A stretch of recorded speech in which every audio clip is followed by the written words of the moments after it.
Et bonjour. Aujourd'hui, je vais vous présenter trois lieux. Le château de Rochemaure, la passerelle himalayenne et le SVA de Montélimar. Et pour l'instant, générique.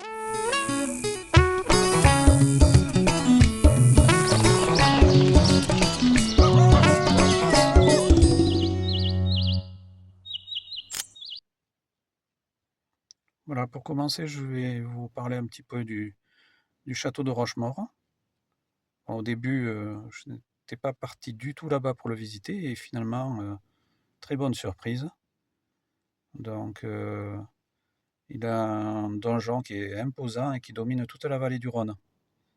Et en fait, il a été construit pour contrôler le passage des marchandises sur le fleuve. Donc, on peut dire qu'il est un complexe architectural caractéristique des châteaux du XIIe siècle. Et ses remparts qui l'entourent et descendent dans la vallée, ainsi que la plupart des ruelles composant son bourg datant de l'époque médiévale. Donc, très joli, on verra un peu plus tard. En deuxième lieu, je vais vous parler un petit peu aussi de la passerelle himalayenne. Dans la passerelle himalayenne, depuis 1940, en 1940 déjà, elle a été détruite par l'armée française en repli. Ils l'ont réparée en 1942. Après, en 1943-1944, elle a été gardée par les Allemands. En 1944, elle a été bombardée par les Alliés. Après, en 1944, à nouveau, la résistance a fait sauter une partie de la pile centrale. Réparation en 1946. En 1968, un camion à surcharge est passé à travers le tablier. Donc, pour finir, en 1982, il a subi 2 incendies volontaires. Donc, bon. Mais vous verrez par la suite, c'est très intéressant aussi. Et après, je vais vous parler un petit peu du SVA. Le SVA, c'est le salon du véhicule d'aventure. Et on va commencer de suite. Donc, il était le 13, le 14 et le 15 septembre. Donc, vous avez pas mal de... Vous voyez les gros camions d'aventure. Donc, vous avez deux parties. Vous avez une partie visiteur, une partie exposant. Mais c'est pratiquement au même endroit. Donc, moi, j'avais pris un forfait pour 3-4 jours. 35 € avec les nuits comprises, tout. Donc, c'était chouette. Très, très bien. Donc là, c'était la partie exposant.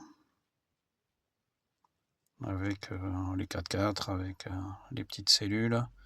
Et là, les Big Titou, donc tous les youtubeurs, les ZEP, les JN Trotter. Et là, celui que j'ai préféré, que j'ai visité, il était magnifique. Bon, on arrive maintenant à Rochemaure. Donc là, c'est tout le village.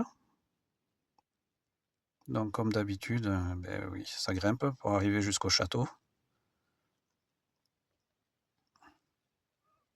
Donc très très joli aussi. Tout le village est bien entretenu, c'est vraiment très très beau. Donc comme je vous disais, j'avais pas prévu d'y aller, mais quand je suis arrivé en bas et que je l'ai vu, je l'ai trouvé magnifique et j'ai pas pu m'empêcher de monter jusqu'au château. Donc un lavoir et voilà, ils ont même fait une prolongation qui est magnifique.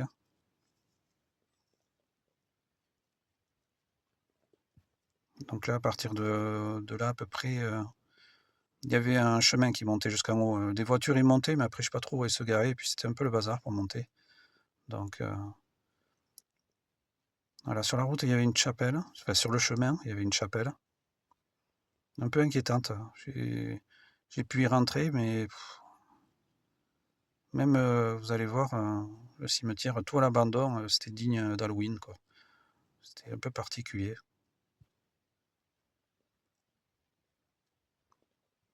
Avec du lierre partout, c'était bizarre. Et là, ça montait de plus en plus pour monter jusqu'au château.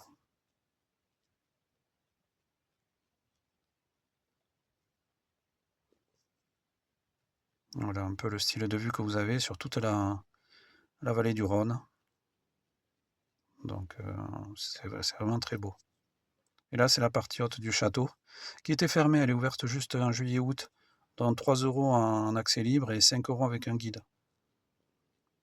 Mais fermée en septembre, donc j'ai pas pu visiter.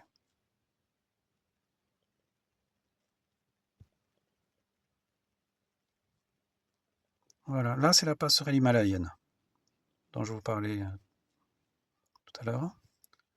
Donc il y avait un vent, mais c'était affreux. J'étais tout seul, mais j'ai vite compris pourquoi j'étais tout seul à la traversée. Il y avait des rafales à 90 km/h quand je l'ai traversé.